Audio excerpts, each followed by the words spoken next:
Se fosse tutto pieno il mio dimando, risposio lui, voi non sareste ancora dell'umana natura posto in bando. Se fosse tutto pieno, compiuto il mio dimando, domandare, desiderare, risposi io a lui, Brunetto, voi, Brunetto, non sareste ancora posti in bando, banditi dalla natura umana. Persona viva sulla terra. Se fosse per me, se potessi decidere io, gli risposi, voi, Brunetto, non sareste posti in bando, allontanati dalla natura umana, e cioè quella di essere, letteralmente, una persona che vive col corpo fisico sulla terra. Brunetto ha infatti ora una diversa natura, non è più una persona, ma è un'ombra sprovvista di corpo che gira in eterno nel suo girone, attorniato da altri che morirono per la sua stessa colpa. Quale colpa? Beh, dovessimo attenerci solo alle parole di Brunetto, non sapremo mai, tanto che anche dopo dice genericamente d'un peccato medesimo al mondo lerci. Anche questa terzina apre un mondo allegorico. Dico a un dannato che ha spregiato la natura umana che se fosse tutto pieno il mio dimando, prima ho detto avanti che l'età mia fosse piena, poi voi non sareste ancora dell'umana natura posto in bando, dalla natura umana posto in bando, dalla natura di essere umano, in prima battuta certo, insomma saresti ancora vivo sulla terra col corpo. Ma la vera natura umana è quella di riunirsi a Dio. Questa è la natura che Brunetto ha disprezzato.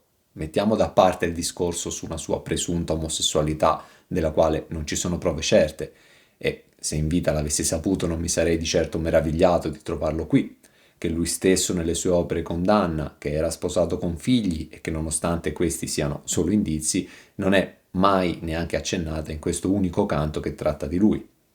Insomma, solo letteralmente scrivo che se fossi io a decidere per ciò che avete fatto per me, voi sareste ancora vivo. Il discorso dell'essere o meno morto, scavando nel profondo, è però sempre più complesso nella mia opera. Infatti, tra due terzine dico che mentre io vivo, quindi è esplicito come io sia vivo, però non è altrettanto esplicito, scrivo che lui è morto, ma che fosse per me non sarebbe ancora posto in bando dall'umana natura, e qui siamo tra chi fu violento contro la divinità, spregiando natura. Fai sempre attenzione a quando parlo di essere vivo o essere morto, è molto più profondo il significato. Qui parlo di qualcuno posto in bando dalla natura umana. Ti ricordo che il Cristo insegnava come raggiungere la vita, come diventare vivi a folle di esseri umani che lo ascoltavano e che quindi letteralmente erano vivi sulla terra, che ascoltavano uno che gli spiegava come diventare vivi. Che in la mente m'è fitta e or m'accora la cara e buona immagine paterna di quando di voi quando nel mondo ad ora mi insegnavate come l'uom s'etterna, e quant'io l'abbia in grado, mentr'io vivo, convien che nella mia lingua si scerna. Perché io, nella mente, memoria, mi è fitta, impressa, e ora, adesso che gli parlo, mi accora, addolora pesantemente il cuore, la cara e buona immagine paterna di voi, Brunetto, quando nel mondo, sulla terra, di ora in ora, passo dopo passo, mi insegnavate come l'uomo, il poeta, si diventa eterna nella fama tra gli uomini. E quanto io lo, tale ricordo, abbia in gradimento, mentre durante che io vivo è necessario che nella mia lingua, voce, si veda, capisca. Perché nella mia mente mi è fitta, piena, la cara immagine paterna di voi, e ora che siete morto, letteralmente e allegoricamente, mi addolora ripensare quando mi insegnavate a diventare eterno con la poesia. Ancora una volta io do spago a chi ha come obiettivo finale la fama eterna tra gli uomini, mi insegnavate come l'uom s'eterna, che lui chiama glorioso porto, ma non è questo a salvarti o a dannarti, ma il tuo rapporto con Dio, il tuo seguire la diritta via. Infatti stiamo parlando di come l'uomo si eterna tra gli uomini con le sue opere poetiche, ma non di come l'uomo si salva. Questo lui non me l'ha insegnato, né tantomeno l'ha imparato. Stazio in 2.21 dice: col nome che più dura, quindi non per sempre, e più onora, parola fondamentale in 1.4, ero io di là sulla terra, rispose quello spirito, famoso assai, ma non con fede ancora. Brunetto stesso nel suo Tesoro scrive, continuando a confondere gloria con fama, gloria dona al prode uomo una seconda vita, ciò è a dire che dopo la sua morte la nominanza che rimane di sue buone opere mostra che egli sia ancora in vita. Lui mi chiama figliuolo e io lo chiamo padre, come appunto faccio con Virgilio, altro mio maestro, che in questo canto Brunetto mi chiede chi è, ma io non glielo dico, mi limito a riferire che m'apparve e mi porta a casa. Adora, adora, come arranda, arranda, come abrano, abrano, come ammuta, ammuta, eccetera, costruzione che rende l'idea generica di fare un qualcosa passo dopo passo, strettamente collegati tra loro. Convien, è strettamente necessario, che io mentre vivo continui a esporre quanto gli sia grato di ciò che ha fatto per me. Dico a Brunetto che è stato lui a insegnarmi come l'uomo diventa eterno, per continuare questo conflitto con l'altro mio padre, maestro Virgilio. A questo in 1.1 dicevo, tu sei lo mio maestro, il mio autore, tu sei solo colui da cui io tolsi lo bello stile che mi ha fatto onore. Tieni sempre a mente questo filo sottile sul quale regge questo incontro, tra la riverenza verso il maestro Brunetto da una parte, ma contemporaneamente il mio superamento e distacco da lui. Certamente mi ci sarei seduto insieme per chiacchierare un po', ma non sarei sceso dal mio argine più alto per camminare con lui, tornando indietro nel mio cammino. Questa superiorità che io ho adesso nei suoi confronti si palesa nelle contrapposizioni quali lui, dell'umana natura posto in bando, invece io mentre io vivo. Questa coppia di terzine, che io dico a lui, elogia il come lui si comportò e cosa per me fosse quando era ancora sulla terra, non solo un insegnante ma un padre, colui che ha contribuito passo dopo passo alla mia crescita non solo intellettuale. 2.30 Virgilio, dolcissimo padre. La fama tra gli uomini non è eterna, non è quello il glorioso porto, e già lo scrivo in 1.1, quando dell'altissimo poeta Virgilio che scrisse l'Eneida, non Brunetto che scrisse il Tesoro, dico, o anima cortese mantovana, di cui la fama ancor nel mondo dura e durerà quanto il mondo lontana, non per sempre quindi. Mi fermo un solo istante per mettere in chiaro una cosa. Tutto ciò che di allegorico c'è in questo canto, nell'aver superato Brunetto, non toglie il dolore di vederlo qui e l'affetto che provavo per lui. Anche Virgilio non lo trovo tra i salvati, perché non sono io a decidere chi va dove, ma li trovo durante il mio cammino, patto narrativo. Ma almeno Virgilio, forse, si potrà salvare nel giorno del giudizio universale. Brunetto no, anzi, da quel momento riacquisirà il corpo e quindi soffrirà ancora di più.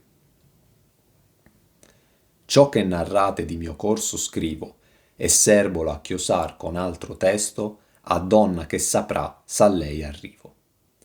Ciò che voi, Brunetto, narrate riguardo al mio corso, futuro sulla terra, scrivo nella mia memoria, e lo conservo, affinché sia chiosato, spiegato con altre spiegazioni, integrazioni, con altro testo, già scritto anche in questo cammino, alla donna, Maria, che saprà farlo, chiosare il tutto. Se io a lei, Maria, arrivo. Io gli dico che mi ricorderò tutto ciò che mi sta dicendo e lo aggiungerò a ciò che mi è già stato detto. Anzi, per essere più precisi, lo scrivo nel libro della mia memoria, come nella Vita Nova, in quella parte del libro della memoria, della mia memoria, o in 1-2, o mente che scrivesti ciò che io vidi. Infatti del mio futuro già mi aveva avvertito Ciacco e Farinata, e poi una donna mi dirà altro, qui c'è scritto così.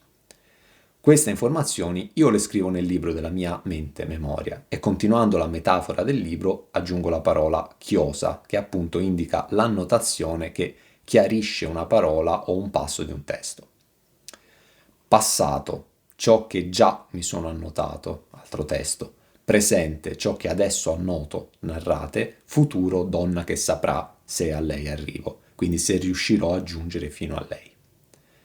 A chiosare il tutto sarà Cacciaguida, che in 3.17 dice «Queste sono le chiose di quel che ti fu detto».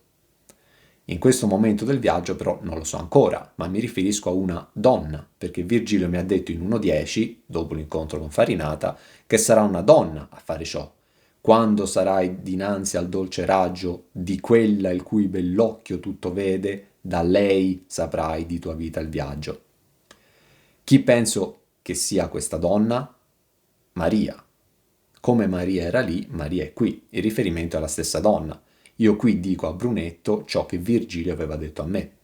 Non rispondere Beatrice ogni volta che parlo di una donna. Il riferimento è a Maria più volte di quanto pensi. Do già la spiegazione di questa attribuzione nella spiegazione della fine di 1.10. Per ricordarti solo un indizio sulla scelta di Maria e non di Beatrice, in 1.2 c'è scritto non vedi tu, Beatrice, la morte che il combatte, che io combatto. E in 1.10 di quella donna il cui bell'occhio tutto vede. È Maria che mi ha visto in difficoltà, non Beatrice. Ma ci tengo a ribadire che non commetto alcun errore a riportare qui che una donna, chiunque essa sia, mi spiegherà meglio il mio futuro sulla Terra, perché io scrivo ciò che accadde nel mio viaggio e a questo punto del viaggio gli dissi questo a Brunetto. Insomma, questo falso errore è invece l'ennesimo sfoggio che faccio di conoscere quel concetto chiamato patto narrativo. Tu lettore credi a ciò che scrivo, io scrittore mi impegno affinché ciò possa avvenire. Io adesso so che una donna mi dirà ciò perché Virgilio mi ha detto che una donna mi dirà ciò. L'errore sarebbe se io qui, senza alcun motivo, rispondessi a Brunetto che in paradiso, nel cielo di Marte, il mio trisavolo cacciaguida mi spiegherà meglio la questione. Questo sì che sarebbe un errore. Io invece scrivo nel libro della memoria ciò che mi dicono e poi in quest'opera ciò che avevo scritto nel libro della memoria. Oltre a non essere un errore, è anche un'altra citazione dell'Eneida. Conosci le mie fonti, ti prego. Dove appunto a Enea viene detto che la Sibilla, una donna, simile in tanti aspetti a Maria più che a Beatrice, gli anticiperà il suo futuro. Invece a farlo sarà un suo predecessore maschio, Anchise in quel caso il padre, Cacciaguida nel mio caso il Trisavolo, 3,17. Poi giunse figlio, come Enea per Anchise.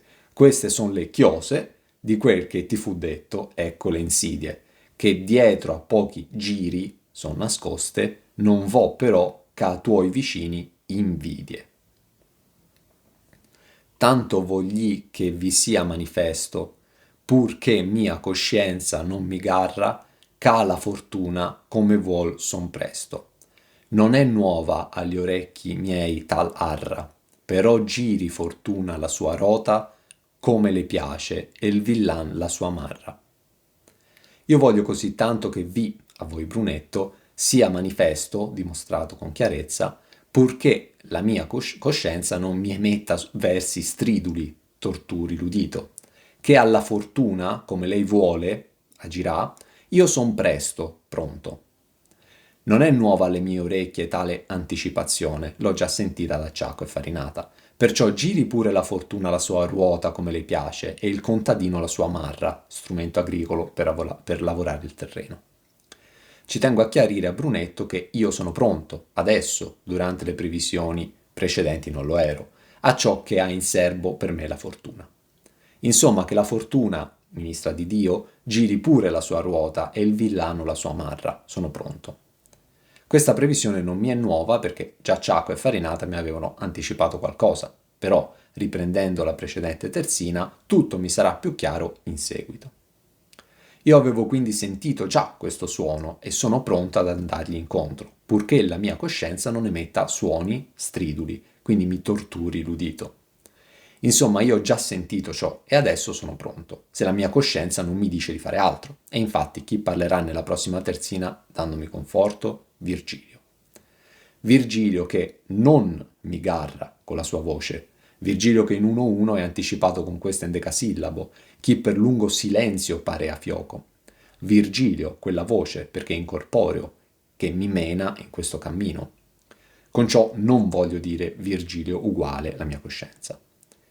Garra per emettere versi striduli, come in 3,19 per la lor bestia si lamenti è garra, quindi garra non può significare lamenti, se no scriverei si lamenti e si lamenti. Io uso la parola fortuna con chiara accezione di ministra di Dio, come appunto Virgilio mi ha spiegato, non come sinonimo di caso, messo accanto al termine destino, come invece fa Brunetto. Arra significa garanzia, caparra, col significato di anticipo. Le intelligenze celesti girano i cieli, mentre la fortuna gira la sua ruota, e gli uomini non possono prevederla o combatterla. Villano è letteralmente chi risiede nella villa, la terra aperta che si contrappone al borgo e al castello, nella condizione di lavoratore della terra. Non significa necessariamente malvagio, come confermato all'inizio di questo canto, per difendere lor ville, da qui villano, e lor castelli. Il senso è che gli interventi divini e umani procedono pure, io sono pronto, a meno che la mia coscienza debba sgridarmi.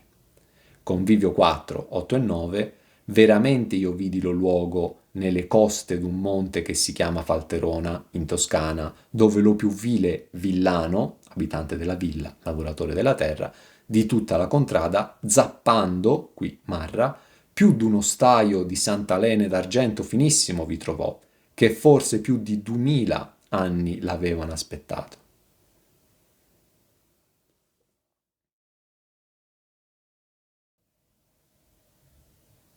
Lo mio maestro allora in sulla gota destra si volse indietro e riguardommi, poi disse, bene ascolta chi l'ha nota. Né pertanto di men parlando vommi con ser Brunetto e dimando chi sono li suoi compagni più noti e più sommi. Il mio maestro, Virgilio, allora sulla guancia, parte destra, si volse indietro perché camminava davanti e mi guardò di nuovo, poi disse, ascolta, Brunetto, bene, con attenzione, chi, io, a nota conosce la fortuna. Neanche dopo tale avvertenza, pertanto di meno, a come avrei fatto senza questa, io me ne vado parlando con Ser Brunetto e domando chi sono i suoi compagni più noti, famosi e più sommi, alti, importanti. Il mio maestro continua ad essere Virgilio, ma nota l'ambiguità di questa terzina inserita all'interno di un dialogo tra me e chi mi insegnavate.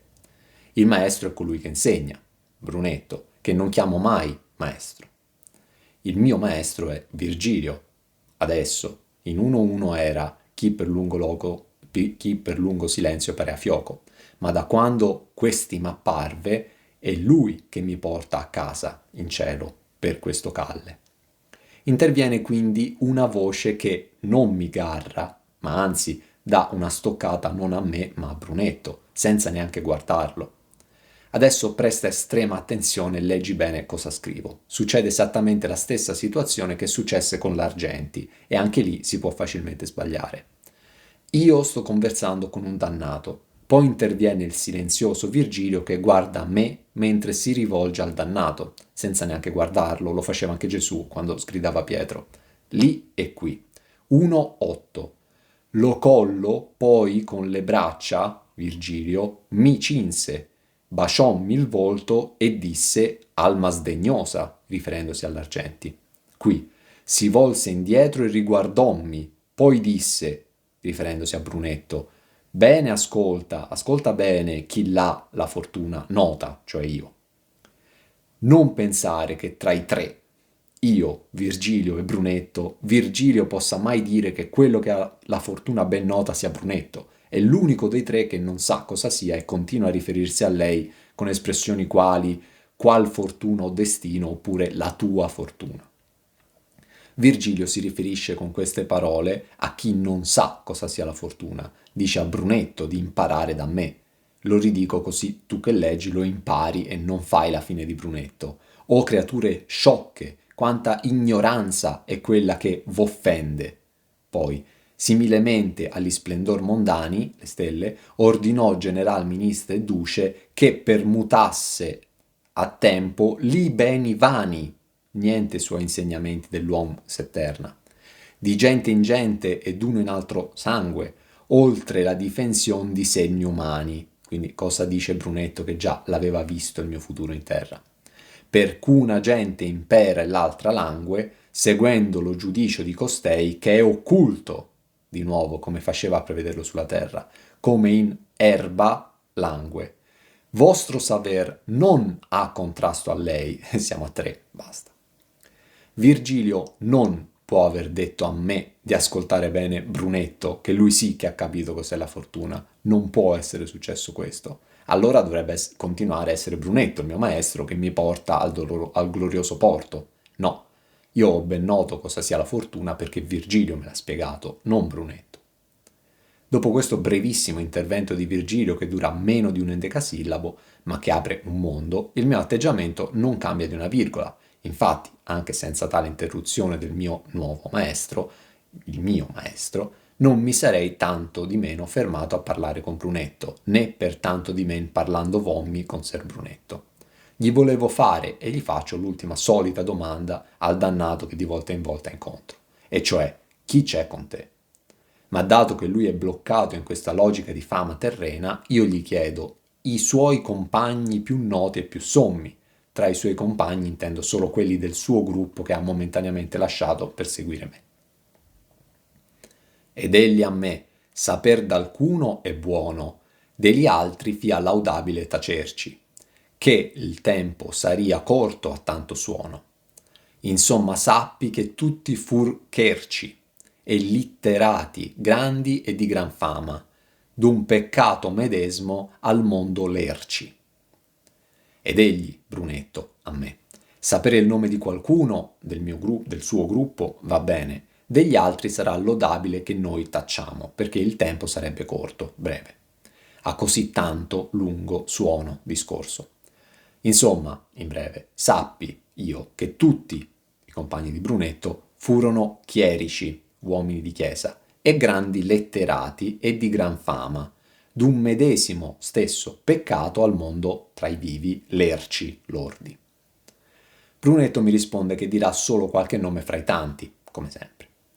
Sarebbe un suono troppo lungo dire i nomi di tutti, ma insomma devo sapere che tutti quelli che del suo gregge furono grandi letterati e chierici e di gran fama.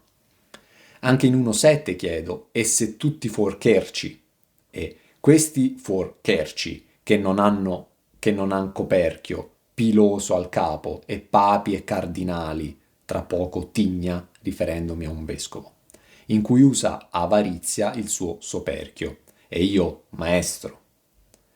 Brunetto girerà quindi per sempre insieme al gruppo dei cherci e litterati grandi e di gran fama. Eccola che compare di nuovo la parola chiave fama, dopo vecchia fama nel mondo, li chiama orbi, e dopo quel glorioso porto detto da Brunetto, ma che continua a intendere il diventare immortale tra gli uomini grazie alle poesie, quindi fama.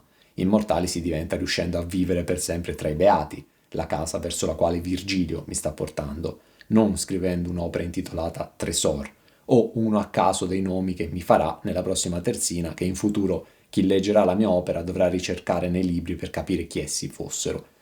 E ora sono tutti morti, ombre bruciacchiate che girano intorno, nude sotto una pioggia di fuoco e calpestando sabbia ardente. Anche l'ultimo verso è fondamentale, d'un peccato medesimo al mondo lerci. Certamente questo gruppo ha commesso lo stesso peccato, ma non dice quale. E qual è questo peccato? Genericamente l'unica risposta esatta, valida per tutti quelli che camminano è, riprendendo 1.11, puossi far forza nella deitade, poi spregiando natura, poi e però lo minor giron suggella del segno suo e Soddoma. Quindi questi sono quelli che hanno fatto forza nella divinità, spregiando natura. Ma qui sorge un altro punto. Cosa significa per un uomo andare contro natura? La risposta semplice, letterale, la troviamo nell'Ogenesi 1, 27 e 28. Dio creò l'uomo a sua immagine, a immagine di Dio lo creò, maschio e femmina li creò. Dio li benedisse e disse loro, siate fecondi e moltiplicatevi, riempite la terra, soggiogatela e comandate sui pesci del mare, sugli uccelli del cielo e su ogni essere vivente che striscia sulla terra.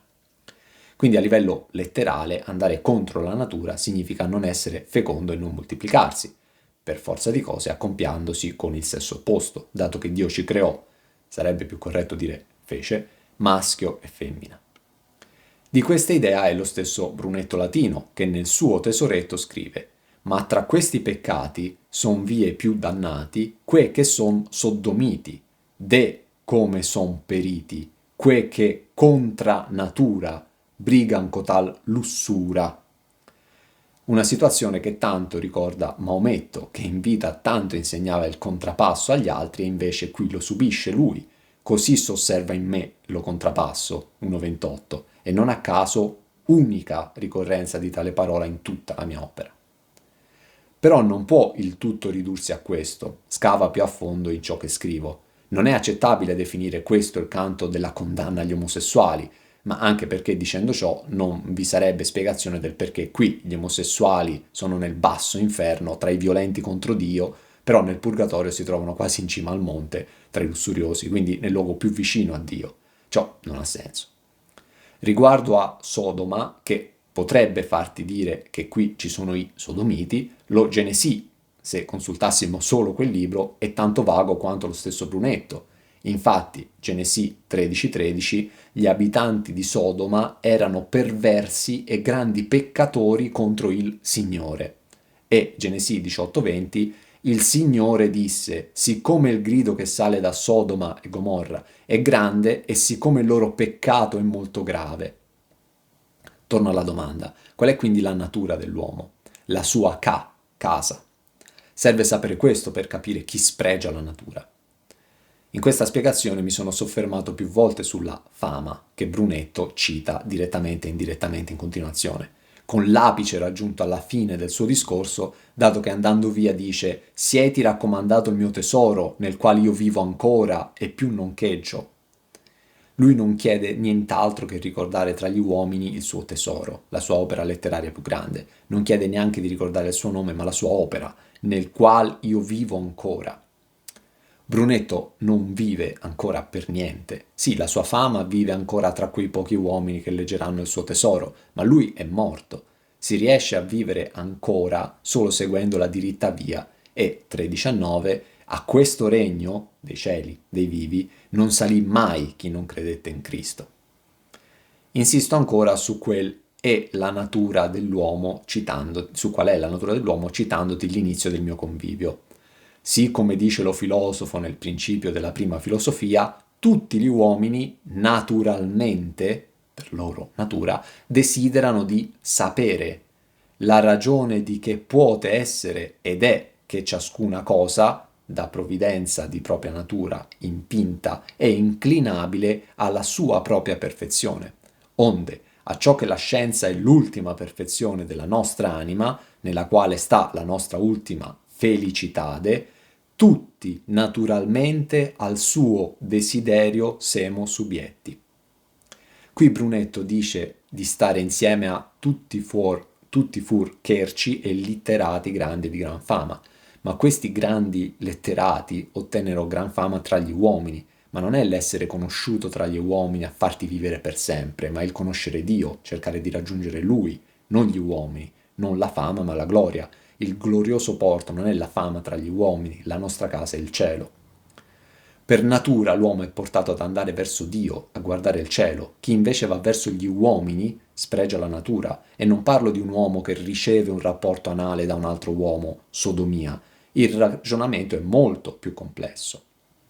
Sempre nel convivio, ciascuna cosa è virtuosa in sua natura che fa quello che a ella è ordinata, e quanto meglio lo fa, tanto è più virtuosa. Onde dicemo uomo virtuoso che vive in vita contemplativa o attiva, alle quali è ordinato naturalmente. Dicemo del cavallo virtuoso che corre forte e molto, alla qual cosa è ordinato. Dicemo una spada virtuosa che ben taglia le dure cose, a che essa è ordinata. Ancora nel convivio, scusa, ma questo ragionamento che la natura dell'uomo è quella di tornare a Dio ti deve essere chiaro, perché se non sai qual è la natura dell'uomo, non puoi capire chi spregia tale natura. Amore, veramente pigliando e sottilmente considerando, non è altro che unimento spirituale dell'anima e della cosa amata, nel quale unimento di propria sua natura l'anima corre tosto e tardi. Corre l'anima verso Dio, non verso gli altri che poi deve raggiungere. Secondo che è libera o impedita. E la ragione di questa naturalitade può essere questa. Ciascuna forma sustanziale procede dalla sua prima cagione, la quale è Iddio.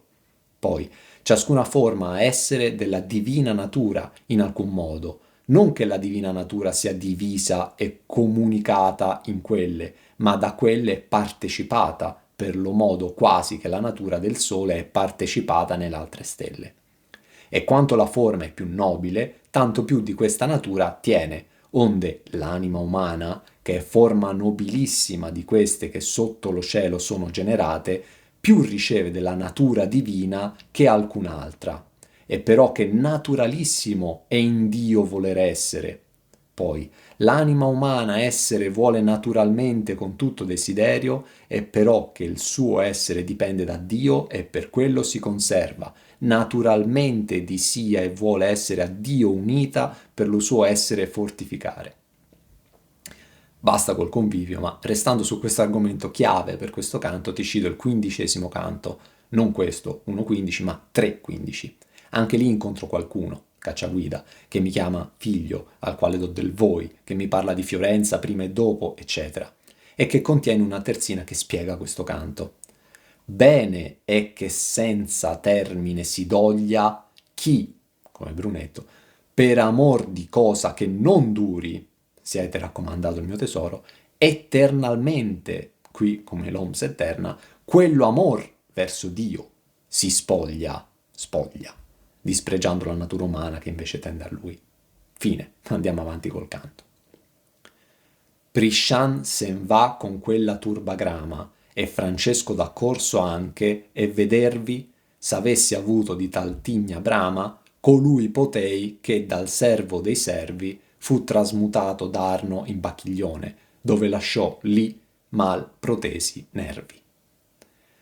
Prisciano, di Cesarea, se ne va con quella turba, gruppo, lo stesso di Brunetto, grama, misero, e anche Francesco d'accorso. E potevi io vedervi tra di loro, se tu, io, avessi avuto brama, forte desiderio, di tale tigna, testa, colui, il vescovo Andrea de Mozzi, che dal servo dei servi, dal Papa, Bonifacio VIII, fu trasferito, dal fiume Arno, Fiorenza, al fiume Bacchiglione, Vicenza, dove lasciò, morì con, i nervi protesi male, il pene eretto. Ecco il breve elenco fatto da Brunetto, 3 nomi che è bene dire, degli altri è bene tacere. Brunetto mi ha appena detto che tutti furono cherci e litterati, e prima fa 2 nomi di litterati, uomini di cultura, e poi un nome di un chierico, uomo di chiesa. Qui in 1.15 turba Grama, mentre in 3.15 turba Gaia. Il primo è Prisciano di Cesarea, in Nord Africa, intorno al VI secolo, autore del più famoso trattato del mio tempo riguardante la grammatica latina, Le Institutiones Grammaticae. Il secondo è Francesco da Corso, morto nel 1293, famoso maestro della scuola giuridica e letterato bolognese. Qui vi è uno stacco, i primi 2 sono nominati quasi insieme con quel e anche, invece il terzo riceve un trattamento a parte. Devo sottolinearti, non può passarti inosservato questo appunto, stai estremamente attento ora, il ruolo della letteratura sia qui, Brunetto, Priscian e anche Francesco, e litterati grandi e di gran fama, che tra i letterati lussuriosi del purgatorio come Guido Guinizelli, una letteratura rivolta agli uomini, anche il punto che vinse Francesca e Paolo in 1.5 fu un libro all'amore tra gli uomini. Significa questo allegoricamente l'andare verso gli uomini, non all'amore verso Dio, come invece la letteratura di Virgilio e Stazio. Il primo sospeso, il grande amore, Dio, non una ragazzina, che mi ha fatto cercare lo tuo volume, l'Eneida. E il secondo salvo nonostante abbiano sbagliato entrambi Dio. E la mia, la mia opera letteraria, il poema sacro. Brunetto dice che se io avessi voluto, se avessi avuto forte desiderio di vedere la tigna di un terzo personaggio tra loro, nel gruppo di Brunetto, per tigna si intende soprattutto in Sicilia la testa, magari pelata. Poi per i toscani uno tignoso è appunto uno che crea grattacapi, e a proposito di grattare i capi, la testa, 1.22, non s'apparecchi a grattarmi la tigna, e il gran proposto volto a Farfarello che stralunava gli occhi per fedire, quindi ferire la tigna, testa, niente malattie. Sul livello letterale, vedere la testa di qualcuno, in quanto io, ti ricordo, sono in alto e quindi dall'alto vedo le teste di queste ombre. Tignare è poi anche sinonimo di copulare, e anche questo significato bene si addice a un vescovo che, si dice, ebbe una erezione post mortem, morì col pene ritto, dove lasciò i malprotesi nervi. Giobbe 40, da 6 a 17. Il Signore prese a dire a Giobbe, in mezzo all'uragano, cingiti i fianchi, la natura bestiale, come un prode, un vero uomo. Io ti interrogherò e tu mi istruirai, qui mi insegnavate. Oseresti tu, qui io non osava, cancellare il mio giudizio, dare a me il torto per avere tu la ragione? Hai tu un braccio come quello di Dio e puoi tuonare con voce pari alla sua? Su, ornati pure di maestà e di grandezza, rivestiti di splendore e di gloria, qui glorioso porto, e anche il drappo verde. E fondi pure i furori della tua collera, guarda ogni superbo e abbattilo, guarda ogni superbo e umilialo. Schiaccia i malvagi ovunque si trovino, sprofondali nella polvere tutti insieme e rinchiudi i loro volti nel buio, come Brunetto e i suoi compagni. Allora anch'io ti loderò, perché hai trionfato, qui quelli che vince, con la tua destra. Ecco il Behemoth che io ho creato alla pari di te, si nutre di erba come il bue, qui ma lungifia dal becco l'erba. Guarda la sua forza, è nei fianchi, di nuovo i fianchi, e il suo vigore nel ventre, infatti è una bestia, non un uomo. Rizza la coda come un cedro, i nervi delle sue cosce si intrecciano saldi, qui i malprotesi nervi. I fiumi, come l'Arno e il Bacchiglione, si trasmutano in altro, ma la vicinanza tra il personaggio e il fiume della città di riferimento continua a rimanere una forte presenza nella mia opera, 1.5, sulla marina dove il Po discende. Quindi lui che cambiò città trasmutò nel 1295, quando fu il Papa a trasferirlo più lontano da Fiorenza. Chiarisco e riordino tali parole. E vedervi, s'avessi avuto di tal tigna brama, colui potei. Cioè, se tu avessi avuto desiderio di tale testa, potevi vedere tra loro colui. Tutto al passato perché adesso quel gruppo si è ormai allontanato in direzione contraria alla nostra, come appunto anche i primi due se ne vanno via insieme agli altri. Per essere precisi, il primo se ne va e il secondo anche. Di più direi, ma il venire il sermone più lungo esser non può, però chi veggio, là surger nuovo fumo del sabbione. Gente vien con la qual essere non deggio. Sieti raccomandato il mio tesoro, nel qual io vivo ancora e più non cheggio. Direi di più, ma il venire, andare, e il sermone, parlare, non può essere più lungo, perché io, Brunetto, vedo là, verso dove sto andando, quindi al contrario di dove dovrei andare, sorgere un nuovo fumo provocato dai passi di un altro gruppo che arriva, sollevarsi dal sabbione. Viene, arriva, gente, anime, con la quale non posso stare insieme. Ti mi sia raccomandato, affidato alla tua attenzione, mia attenzione, il mio, di Brunetto, tesoro, la sua opera più famosa, nel quale io, Brunetto, vivo ancora nella fama tra gli uomini e non chiedo di più, nient'altro. Già mi aveva detto che avrebbe fatto solo alcuni nomi e qui ripete che non aggiunge altro perché non può allungarsi né con il tragitto intrapreso separandosi dal suo gruppo per stare con me né con le parole. Infatti vede sorgere un nuovo fumo dal sabbione, questo è il motivo, lui decide di non parlare più con me. Questo fumo è causato da un altro gruppo di anime che fanno violenza sulla divinità spregiando la natura e che sono, come Brunetto, obbligate ad andare senza mai fermarsi, ma non è il gruppo gregge di Brunetto e lui non può mescolarsi a loro. 1.14 da anime nude vidi molte, non soltanto 3, sdraiati, seduti e che si muovono, gregge.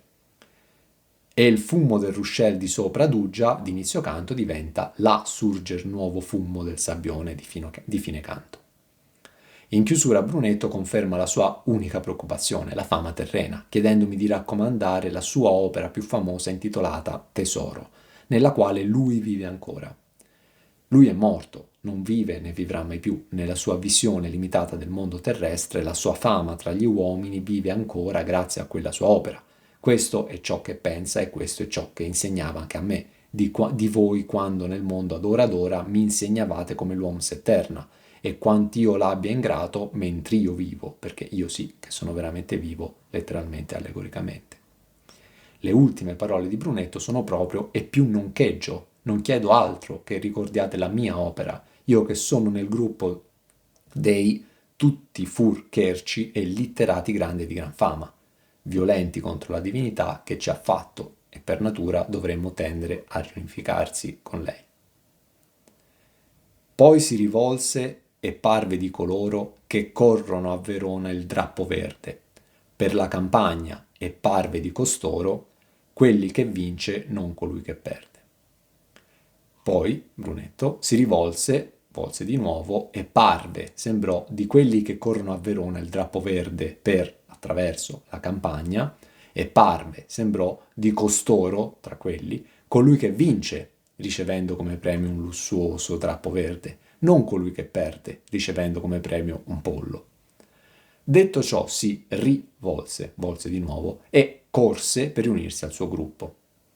Il Palio del Drappo Verde di Verona nacque nel 1208, quando Ezzelino II da Romano sconfisse i conti guelfi di San Bonifacio, divenne podestà di Verona e decise di festeggiare la vittoria organizzando una corsa a piedi e una a cavallo, ovviamente solo per uomini, che avevano come premio 12 braccia di pregiato panno verde per i podisti e rosso per i cavalieri. Ricorrenza che si continua a svolgere nella prima domenica di Quaresima. La parola palio deriva dal latino palium e indicava appunto un telo rettangolare da indossare. I corridori di tale palio correvano nudi, un collegamento ai giochi ancor più antichi degli Etruschi, dei Greci e dei Romani. Brunetto mi sembrò uno di questi corridori di tale ricorrenza e tra costoro uno che vince, non uno che perde. Il senso di tale appunto lo si ritrova nel fatto che il corridore che arriva ultimo, riceve in premio un gallo che deve esibire per essere dunque umiliato dai concittadini. Lui sembrava il vincente di un panno di lusso, non il perdente che ottiene un umile gallo e l'umiliazione degli uomini, ma in questo canto che spiega l'inversione della natura umana, cos'è che ti porta alla vita eterna, il lusso o l'umiltà? È il vincere tra gli uomini che ti eterna? Lui ha insegnato questo, ma il fatto di trovarlo all'inferno dimostra che sbagliava. Siete voi qui, Ser Brunetto? È l'umiltà a salvarti, qui con provocazione richiamata da quel servo dei servi, perché l'umiliarsi tra gli uomini per seguire la natura dell'uomo, ricongiungersi a Dio, conduce alla vita eterna. Il Cristo si è umiliato. Per non parlare del chiaro richiamo a 2:10, lì precedeva al benedetto vaso, trescando alzato, collegamento palese, l'umile salmista David Re, e più e men che re era in quel caso. Altro esempio, Francesco, innamorato della natura, fattura di Dio, dei costosi drappi verdi che aveva, si è spogliato per ricongiungersi a Dio, per seguire la natura dell'uomo. La riverenza verso Brunetto, che è certamente più volte presente in questo canto, non voglio assolutamente negare il livello letterale, do del voi, parlo a testa bassa, immagine paterna, mi ha insegnato a eternarmi, esce di scena come un vincitore. Finisce qui. Anche questo uscire da vincitore è infatti, in prima battuta, un grande omaggio, con tanto di citazione biblica, prima lettera ai Corinzi 1:24, non sapete che coloro i quali corrono nello stadio corrono tutti, ma uno solo ottiene il premio? Correte in modo da riportarlo. Ora però voglio farti notare la faccia opposta di tale riverenza letterale. Andiamo più nel profondo. Io sto sopra, lui sta sotto, è lui a seguire me e non il contrario. Lui si meraviglia, io gli domando se lui sta qui. Sono disposto a sedermi un po' con lui solo se Virgilio vuole, ma di certo non a scendere, né tantomeno a seguirlo. Io non osava scendere della strada per andar par di lui. o un altro maestro che definisco proprio nel bel mezzo del dialogo con lui lo mio maestro, che mi sta guidando fino a tornare in cielo. Io sono vivo e vivrò per sempre, lui è morto e resterà morto per sempre. Rimane un'ombra con l'aspetto bruciacchiato che mi tira per l'orlo del vestito. Sì, corre come uno che vince, ma una gara tra uomini, a Verona, ma è un vecchio nudo mentre gli bruciano i piedi e gli piove fuoco addosso. Senza riposo mai era la tresca delle misere mani. Sì, uno che vince, ma l'ultima parola del canto è perde. Il correre, nudo tra l'altro, fa perdere l'onestà, come scrivo in 2-3.